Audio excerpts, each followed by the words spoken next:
Welcome to Ruma village story, back to my channel.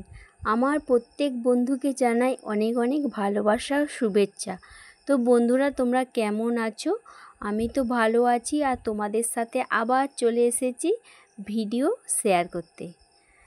তো এখানে দেখো, আজকে সমস্ত কাজও হয়ে গেছে, বাসি কাজগুলো দিয়ে চা করে নিয়েছি। আর তিনজনে বসে গেছি, আমি আর দুটো ছেলে। আর তোমাদের দাদাভাই দোকানে চলে গেছে, আগেই খেয়ে চলে গেছে। তো এখানে দুধের চা করে নিয়েছি, আর আগের দিনে যে রুটি ছিল সেটা নিয়ে বসে গেছি।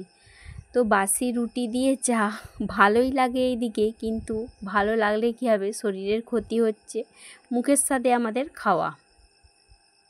তো সেটাই এখন খেয়ে নিচ্ছি। তো খাওয়া দাওয়া করে রান্নার দিকে চলে যাব। দেখো, এখানে রান্না বান্নাগুলো করেও নিয়েছি। আজকে রেসিপি ঠিকভাবে তোমাদেরকে আমি দেখাতে পারিনি। তো কি কি রান্না করেছি দেখো, এখানে শাক ভাজা করেছি, এটা কিন্তু শাক ভাজা করেছি। আর এই যে মাছের ঝাল, আগে দিনে মাছ ছিল, মাছের ঝাল। আর এইদিকে হচ্ছে পায়েস করেছি একটু। তো আম কেটেছিলাম খাওয়ার সময়। তো আমি রান্নার দিকে ব্যস্ত ছিলাম।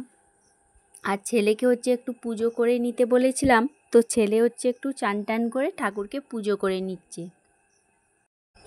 তো ওর হচ্ছে স্কুলটা ছুটি ছিল, সেই জন্যও পুজোটা করার টাইমটা হয়েছিল, আর সেই জন্যই পুজো করে নিচ্ছে। তো পুজো টুজো করে আর খাওয়া দাওয়াটা করে নিয়েছিলাম। তো আর একটা জিনিস তোমাদেরকে দেখাবো, চলো। এখানে দেখো, আমি হচ্ছে কাঁথা দড়ি দিয়ে পাপোশ বানাচ্ছিলাম। তো এখনও এটা বাকি আছে, খানিকটা করেছি। তো কেমন লাগলো? তো ভালো লাগলে একটা লাইক করো, কমেন্ট করো, শেয়ার করো, আর চ্যানেলটাকে সাবস্ক্রাইব করে আমার পাশে থেকো।